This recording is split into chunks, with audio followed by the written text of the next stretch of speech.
Hello, my dear students. A very warm good morning and welcome to today's class. The lesson we are currently reading is Lesson 6 My Childhood from Class 9 English textbook Beehive. The extract My Childhood is taken from Dr. APJ Abdul Kalam's autobiography Wings of Fire. Dr. APJ Abdul Kalam was born in the island town of Rameshwaram in Tamil Nadu state. He grew up in a loving family along with his brothers and sister. He tells that as a child he was very short with common looks. That means he did not have any extraordinary looks. On the contrary, he tells that both his parents were tall and handsome. He did not inherit their physical qualities. You can have a look at the photos of Dr. APJ Abdul Kalam. In this extract, he tells us that his childhood was secure both materially and emotionally. His parents provided him with food, medicines, clothes, and they also gave him sufficient love and affection.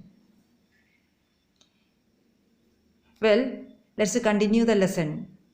The Second World War broke out in 1939 when I was 8 years old. Second World War started in the year 1939. At that time, Dr. APJ Abdul Kalam was just 8 years old.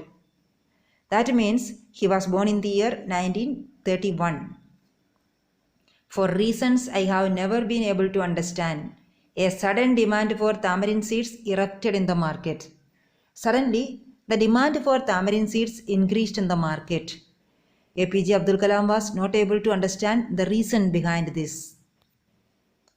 I used to collect the seeds and sell them to a provision shop on Mosque Street.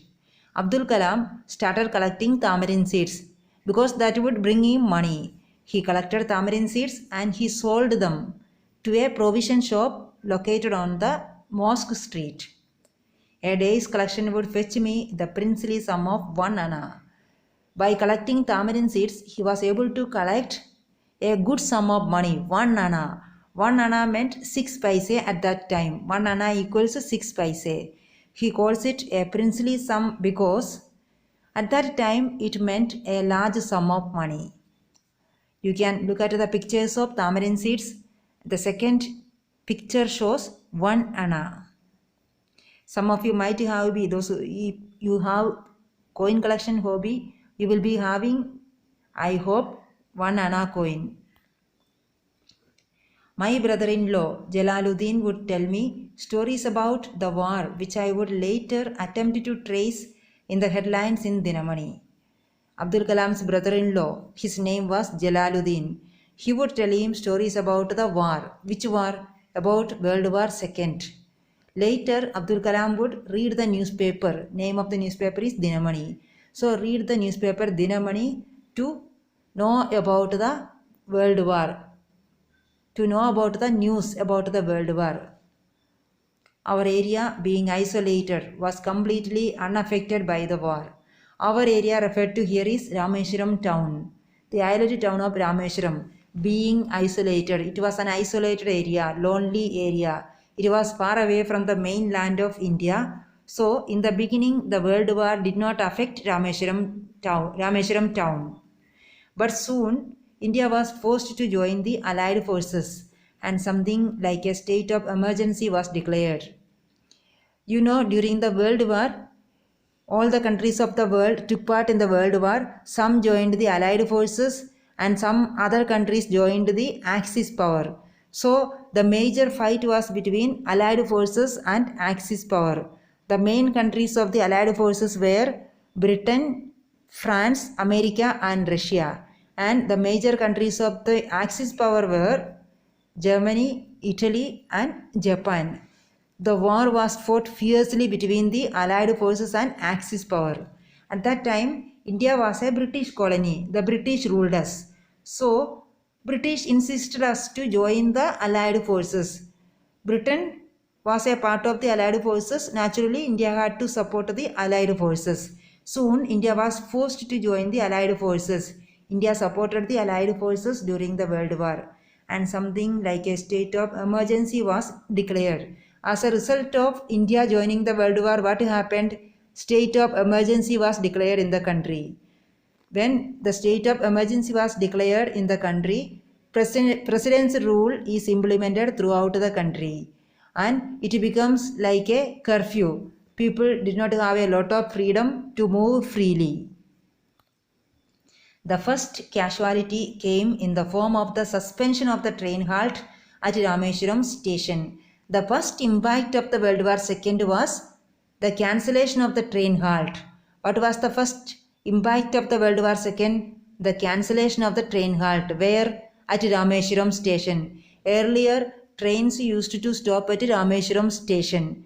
Trains from India went to Dhanushkodi after stopping at Rameswaram station.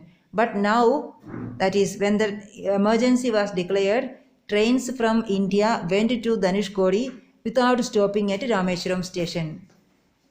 As a result, the newspapers now had to be bundled and thrown out from the moving train on the Rameswaram road between Rameswaram and Dhanushkodi.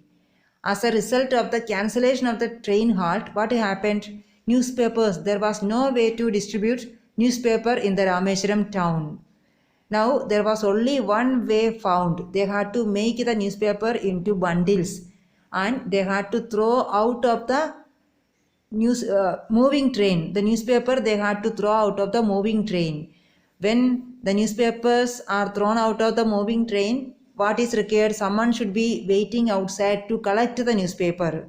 So now, since the train halt was cancelled, from the moving train they had to throw the newspaper out on the Rameswaram road, which lay between Rameswaram town and Dhanushkodi.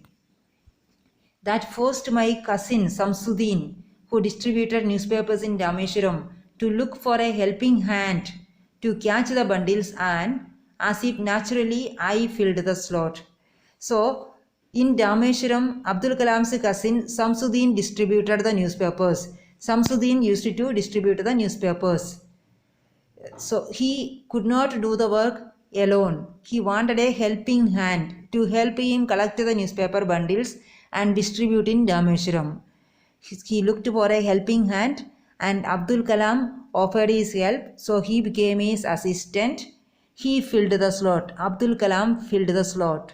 Abdul Kalam started collecting the newspaper bundles and distributing the newspaper in the Rameswaram town. Samsuddin helped me earn my first wages. Thus, Samsuddin helped him earn his first wages. Samsuddin gave him his first salary. Half a century later, I can still feel the surge of pride in earning my own money for the first time. Half a century later, 50 years completed after this incident. Even then, I can still feel the surge of pride. Even after 50 years, Abdul Kalam felt pride in earning his first wages. Abdul Kalam could feel the pride in earning his first wages. That is 50 years completed after this incident. And after 50 years, he is writing this book. Which book? His autobiography, Wings of Fire. Even at that time, he was able to feel the pride, He felt proud. He was proud of earning his own money for the first time. Every child is born with some inherited characteristics into a specific socio-economic and emotional environment and trained in certain ways by figures of authority. Abdul Kalam is telling us that every child has some inherited characteristics. Every child has some qualities that he inherits from his parents. Every child has some qualities that he inherits from his parents. Every child is born into a family of specific socio-economic and emotional environment. Every child is born into a family that has a special social status or a special kind of emotional environment. Every child is trained in certain ways by figures of authority. Every child is trained by figures of authority Who are the figures of authority for a child? The figures of authority for a child are his parents and his teachers. I inherited honesty and self-discipline from my father.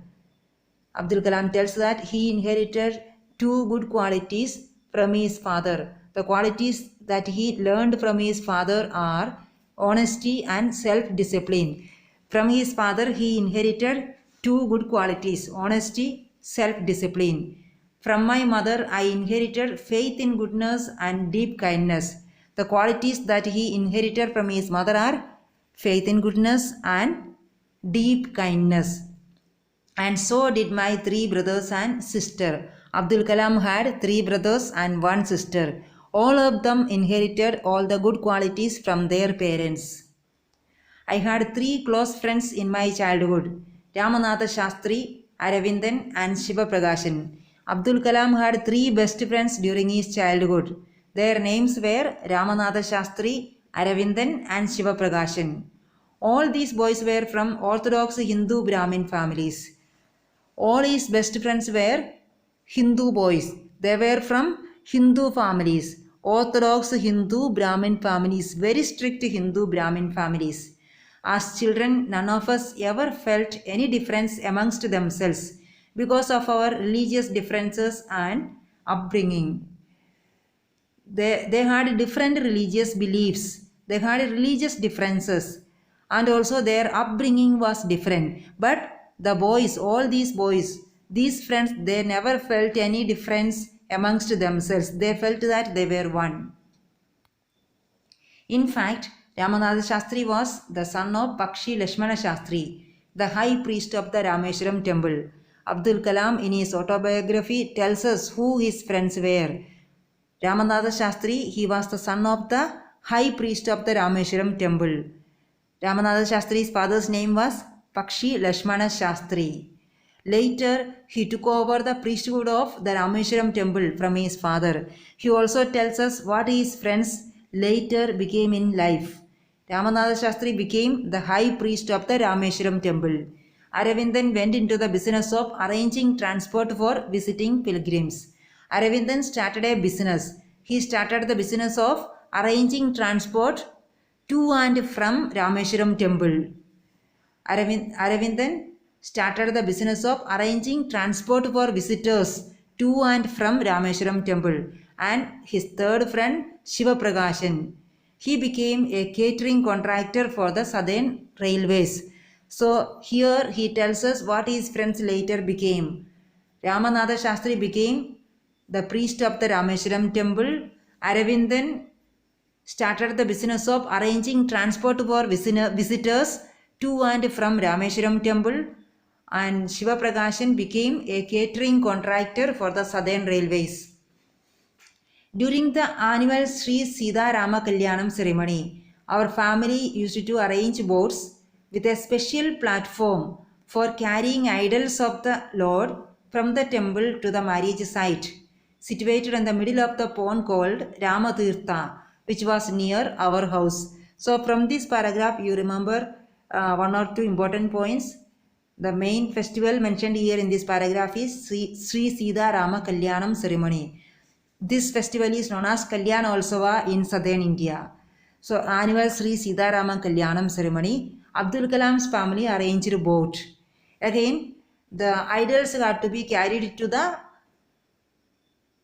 marriage site. The marriage site was in the middle of a pond. The name of the pond was Ramatirtha, and the pond was near Abdul Kalam's house. So during the annual Sri Sita Rama Kalyanam ceremony, Abdul Kalam's family also took part in the ceremony. His family arranged boats for the ceremony. On the boat, a special platform was prepared for carrying the idols of Rama and Sita to the marriage site. The marriage site was located in the middle of a pond. The name of the pond was Ramatirtha. The pond was near Abdul Kalam's house. Events from the Ramayana and from the life of the Prophet were the bedtime stories my mother and grandmother would tell the children in our family. So in Abdul Kalam's family, grandmother and mother used to tell them bedtime stories. And the bedtime stories were events from the Ramayana and also from the life of the Prophet Muhammad. The Prophet referred to here is Prophet Muhammad. So bedtime stories were stories from the Ramayana and also from the life of the Prophet Muhammad. His mother and grandmother used to tell Abdul Kalam and his siblings bedtime stories. And the stories were from Ramayana and also from the life of Prophet Muhammad. Thus, he had a wonderful childhood. With this, we end today's class. We will continue with the rest of the lesson in the next class. Thank you and a great day.